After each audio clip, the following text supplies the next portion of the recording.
Queridos irmãos, a paz do Senhor Jesus, como é bom, como é satisfatório estar mais uma vez no seu programa Fonte de Fé, juntos, reunidos e unidos no nome de Cristo Jesus, para refletirmos sobre a palavra de Deus e agradecemos pela sua audiência, pela sua participação, você que sempre está acompanhando a programação da Rede Brasil de Comunicação e semanalmente está conosco aqui no Fonte de Fé. Nós somos gratos a Deus pela sua vida e pela sua interação. E como sempre, aproveitando estas oportunidades para seguirmos juntos, estudando, meditando na palavra de Deus sobre assuntos principais e importantes para a nossa vida cristã, para a nossa vida de fé e prática, com o propósito sempre de edificar a nossa fé em Cristo Jesus. E com esta finalidade, queremos lhe convidar para ler um texto da palavra de Deus. Texto este bastante conhecido e nós queremos lhe convidar. É Filipenses, capítulo de número 2, nós leremos do versículo 5 ao versículo de número 11. E queremos que, se possível, você possa interagir juntamente conosco, lendo este texto da palavra de Deus. Leiamos juntos. De sorte que haja em vós o mesmo sentimento que houve também em Cristo Jesus, que, sendo em forma de Deus, não teve por usurpação ser igual a Deus, mas aniquilou-se a si mesmo, tomando a forma de servo, fazendo-se semelhante aos homens. E, achado na forma de homem, humilhou-se a si mesmo, sendo obediente até a morte e morte de cruz. Pelo que também Deus o exaltou soberanamente, e lhe deu um nome que é sobre todo o nome, para que ao nome de Jesus se dobre todo o joelho dos que estão nos céus e na terra e debaixo da terra, e toda a língua confesse que Jesus Cristo é o Senhor, para a glória de Deus Pai. Glória a Deus. Este texto, que de todos nós é bastante conhecido, é um dos textos principais escritos pelo apóstolo Paulo. E entre vários assuntos que ele trata aqui nesta epístola, direcionada à igreja que estava em Filipos, nós percebemos de que o foco desta passagem, entre outras coisas, é destacar a humilhação e a exaltação de Cristo. E é exatamente sobre isto que quero meditar juntamente com você nesta oportunidade. Tratarmos, à luz do texto ora lido, sobre a humilhação e exaltação de Cristo. A epístola de Paulo aos Filipenses é uma das principais escrita por ele, em um momento de grande dificuldade que o apóstolo vivenciava, do conhecimento de todos, que quando Paulo escreve esta epístola aos Filipenses, ou àqueles que estavam em Filipos, Paulo estava preso, mas mesmo preso, ele próprio testifica da sua alegria em servir ao Senhor e aos propósitos, para que a palavra de Deus alcançasse ainda mais vidas. Isso, naturalmente, é vivenciado em toda a epístola, já que uma das expressões que mais se repete é palavras ou expressões que transmitem alegria. É neste texto, por exemplo, que nós encontramos, ou nesta epístola, que nós encontramos aquele texto bastante conhecido, Filipenses 4:4, quando ele diz assim: regozijai-vos sempre no Senhor. Outra vez digo, regozijai-vos. E é dentro dessa temática, deste tom de alegria, de regozijo, de satisfação, que Paulo trata sobre diversos assuntos. E como um exímio ensinador, Paulo aproveita da oportunidade também para corrigir e tratar alguns comportamentos que precisavam ser confrontados por pessoas que pertenciam àquela comunidade cristã. Tratando ou partindo de Jesus como sendo o maior exemplo de humildade, visto que mesmo sendo Deus, ele não usurpou a sua posição por natureza, dando-se para a salvação da humanidade, ainda que em razão desta finalidade, sofresse a humilhação, conforme o próprio texto nos apresenta.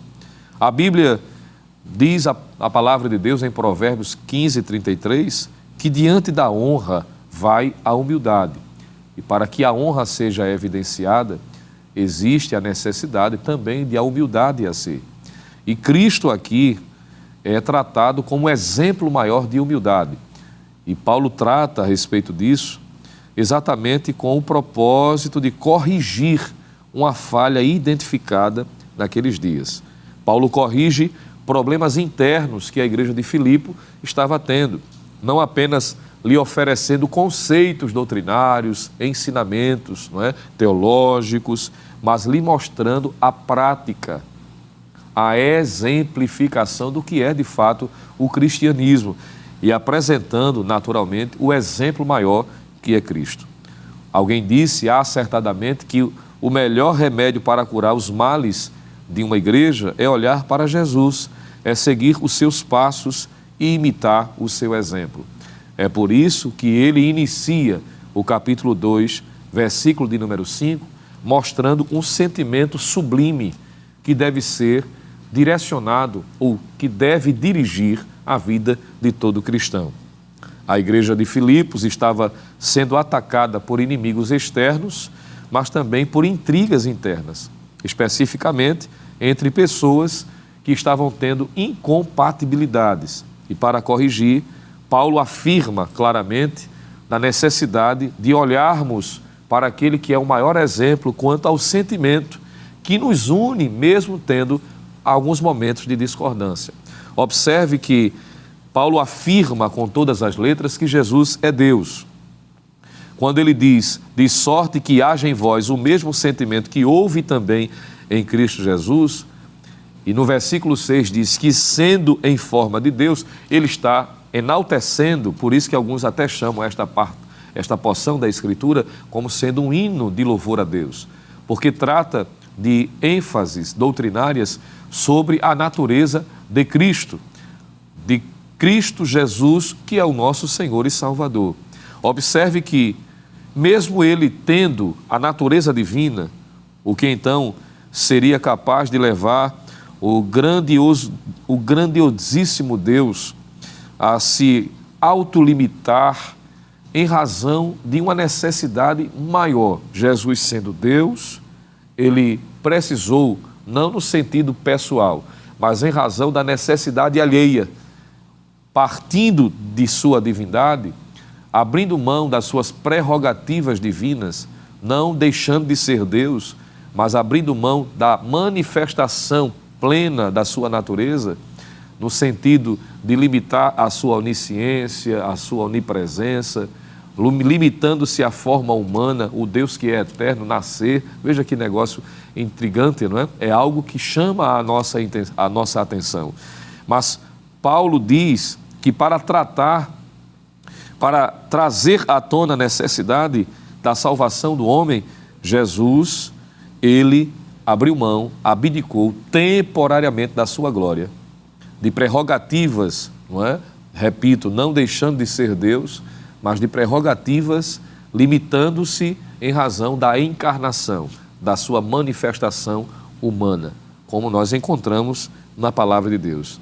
É muito intrigante isto aqui, é impactante, pois o mesmo sentimento que levou Cristo a se humilhar, tornando-se um simples homem. Agora imagine, às vezes quando eu paro para pensar, e isso aqui a gente precisa refletir, Deus se autolimitou, tornando-se homem, à semelhança de um homem, como diz o escritor, com o propósito de alcançar uma intenção maior, uma finalidade maior.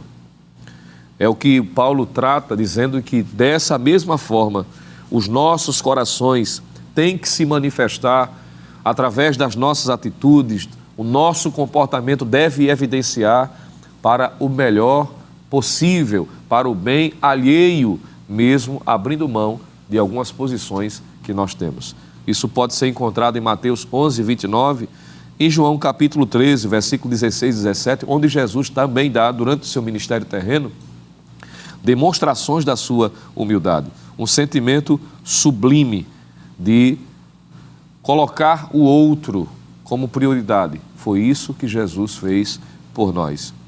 Isso ele fez não forçado, porque quando o apóstolo Paulo trata sobre a sua humilhação, ele diz em Filipenses 2:7 que ele aniquilou-se a si mesmo. Isso aponta para nós de que a humilhação de Cristo foi uma ação voluntária. Jesus decidiu assim fazer. Não foi ninguém que forçou, ninguém persuadiu. Até mesmo o termo que Paulo utiliza para aniquilar-se significa esvaziar-se, humilhar-se, neutralizar, anular, é despir-se de uma dignidade justa, descendo a uma condição inferior. E Jesus fez isso voluntariamente. Foi exatamente isso que Cristo fez por nós. Ele despiu-se temporariamente de suas prerrogativas divinas para se tornar verdadeiramente homem, sendo um mediador de uma nova aliança, para que pudesse trazer a amizade, reatar a amizade entre o pecador e o nosso Deus e Pai. Ele pensou nos outros, ele abriu mão da sua glória, ele desceu das alturas e usou os seus privilégios não para benefício próprio, mas para beneficiar os outros. E Jesus não se arrogou aos privilégios da sua igualdade ao Pai, visto que ele tem a mesma natureza, possui os mesmos atributos, a mesma capacidade, a mesma essência, mas mesmo assim abriu mão por amor aos pecadores. Sem esse comportamento, sem tal esvaziamento, o Cristo não se humanizaria, e sem a humanização de Cristo não haveria a redenção humana, visto que Paulo vai dizer em 1 Timóteo 2,5 que só há um mediador entre Deus e os homens, Jesus Cristo, homem. Veja que a sua humanidade era necessária para ser o representante legítimo da raça humana, ainda que sem pecado, mas representando e tomando sobre si, como diz o profeta Isaías, as nossas transgressões, as nossas iniquidades.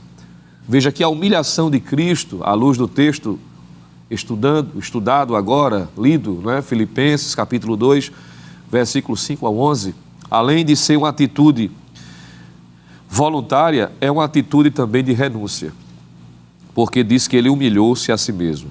Filipenses 2:8. O termo utilizado por Paulo, humilhar-se, traz a ideia de abater, tornar em condição inferior, tornar-se pobre, necessitado, ser exposto à vergonha. Foi o que Cristo fez. Isso é uma atitude de renúncia. A humildade de Cristo, ela é demonstrada pelo fato dele ter se colocado numa posição infinitamente inferior à sua de origem. É por isso que o escritor aos Hebreus inicia o capítulo 1 dizendo que ele fez-se inferior aos anjos, porque ele se humanizou, ele tornou-se homem, assumiu a forma humana, ao ponto de ser envergonhado, de ser maltratado, mas não desistiu da sua missão gloriosa, apesar de todo o sofrimento que Isaías também descreveu de forma pontual, quando lemos o capítulo 53 e especificamente o versículo de número 7. Aquele que não conheceu o pecado, diz a Bíblia, ele se fez pecado por nós. Isso está em João capítulo 1, versículo 29, e também segundo aos Coríntios, capítulo 5, versículo 1. Ele que era bendito eternamente, se fez maldição por nós, porque está escrito, não é? Em Gálatas 3:13, faz menção a esta verdade, que maldito é aquele que é morto no madeiro. E Cristo, ao assumir a forma humana e morrer daquela maneira, ele estava assumindo a condição de malfeitor, podemos assim dizer, aos olhos da sociedade, como sendo digno de morte, sem ter feito absolutamente nada de errado. O justo pelos injustos. Ele deu a sua vida, colocando-se nesta condição, para que a humanidade pudesse ser resgatada por ele. Levou sobre o seu corpo todos os nossos pecados. É o que está em 1 de Pedro 2:24. Ele renunciou suas riquezas. Paulo diz isto em 2 aos Coríntios 8:9, porque já sabeis a graça de nosso Senhor Jesus Cristo, que sendo rico por amor de vós, se fez pobre, para que pela sua pobreza enriquecesseis. Veja que ele renunciou às suas riquezas, à sua glória. Aquele que é o dono do ouro, da prata, precisou pedir emprestado, precisou de lugares emprestados. Ele pediu emprestado um barco, ele teve que nascer numa manjedoura, pediu emprestado um jumento. Veja aqui, pediu emprestado um lugar para que se reunisse com seus discípulos para celebrar a Páscoa. O Deus de todas as riquezas, possuidor dos céus e da terra, como diz a Escritura, fez-se pobre por amor ao pecador. Tão pobre ele era que tomou emprestado um lugar não só para nascer, para pernoitar, mas, sobretudo, também tomou emprestado um lugar, mesmo que depois da sua morte, para que o seu corpo fosse sepultado. O lugar onde ele foi sepultado nem seu era. Assim o fez por amor a nós. Renunciou à sua glória. João 17,5. Ele tinha glória com o Pai antes que houvesse o mundo. No entanto, voluntariamente, deixou a companhia dos anjos e veio a ser perseguido e cuspido pelos homens para nos dar a redenção. Isaías 53:3 diz que ele foi desprezado, o mais rejeitado entre os homens, homem de dores e que sabe o que é padecer. Renunciou à própria vida e assim ele se expressa em João 10:11. Eu sou o bom pastor e o bom pastor dá a sua vida pelas ovelhas. Foi uma decisão sacrificial, porque Filipenses 2:8 diz que ele foi obediente até a morte e morte de cruz. Ele sacrificou a si mesmo. Não foi ninguém que tirou a vida dele. Ele mesmo deu a sua vida. A cruz de Cristo, irmãos, é a maior expressão do amor de Deus por nós. É o que Paulo diz em Romanos 5:8. Ele morreu pelos nossos pecados. Não foi uma morte acidental, e sim proposital. A sua morte tinha uma finalidade. Há quem diga que antes de Deus dizer haja luz, Deus tinha dito haja cruz, porque Cristo veio com o propósito de dar a sua vida pelos perdidos. Eu não sei se isso alegra o seu coração, você que já é crente, e isso faz o meu coração transbordar de alegria, de satisfação e de prazer, porque Deus fez tudo isso por nós em Cristo Jesus. E eu queria chamar a sua atenção. Ele fez tudo isso voluntariamente, sacrificialmente, renunciando tudo isto e muito mais outras coisas que a Bíblia faz menção, simplesmente porque nós precisamos. Exatamente isso. Eu estou dizendo que ele fez isto porque nós precisamos. Ele não precisava fazer isso em momento algum. Ele não precisa de nada nem de ninguém. Ele é autoexistente. Ele se realiza em si mesmo. Ele não precisa de nada externo para se completar, para se satisfazer. Diferente do que alguns pregadores, não é? Humanistas, que colocam o homem como centro, não é? Aqueles que colocam o homem como a essência da existência humana. É um evangelho pregado por alguns antropocêntrico, o homem como centro de tudo. Não é assim que a Bíblia nos ensina. O homem é dependente totalmente de Cristo. E antes, nós é que dependemos do Senhor e não Ele de nós. De modo que, ao lermos as Escrituras, em especial o Novo Testamento, é claro em dizer de que Ele fez isto por amor. Porque nós precisamos e não porque Ele precisava. Porque Ele pode viver, Ele vive, Ele é a fonte da vida, Ele é a vida em si mesmo. Ele não precisa de nada, nem de ninguém, repito. Porque ainda que alguém aqui na terra não queira servi-lo, não queira adorá-lo, Isaías transmitiu para nós uma experiência pessoal, conforme está no capítulo 6 do seu livro, que enquanto em Israel haviam pessoas que não queriam adorar devidamente a Deus, Isaías foi transportado em uma visão e viu um culto no céu. E no céu os serafins adoravam ao Senhor, dizendo: Santo, Santo é o Senhor dos exércitos, e toda a terra está cheia da sua glória. Enquanto na terra havia aqueles que não queriam adorar, no céu Deus é adorado 24 horas. De modo de que não é Ele que precisa de nós, nós é que precisamos dele. E nesta oportunidade, claro, não é demais lhe lembrar, você que ainda precisa tomar a sua decisão por Cristo Jesus. visto que tudo isso Ele fez por você, Ele fez por nós. E há uma necessidade de você tomar a sua decisão, entregando a sua vida a Cristo. Você que eventualmente ainda não fez a sua decisão, faça isto agora. Entenda que Cristo se humilhou para que você hoje possa receber a salvação em Cristo Jesus. Eu sigo para o término desta reflexão, visto que iniciamos falando que a nossa pretensão, e é o que Paulo trata aqui nesse texto, é destacar a humilhação e a exaltação de Cristo.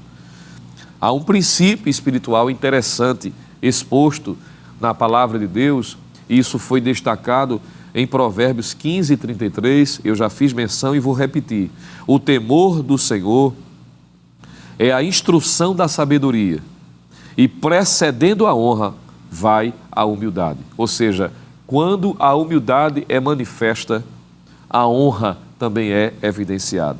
Enquanto a soberba precede a queda, Provérbios 16, 18, aquele que se humilhar diante de Deus será exaltado. E a vida de Cristo é um exemplo prático disto também, visto que ele desceu o ponto mais baixo da humilhação ao sofrer o mais doloroso e vergonhoso tipo de morte, que era a morte de cruz, conforme Gálatas 3:13.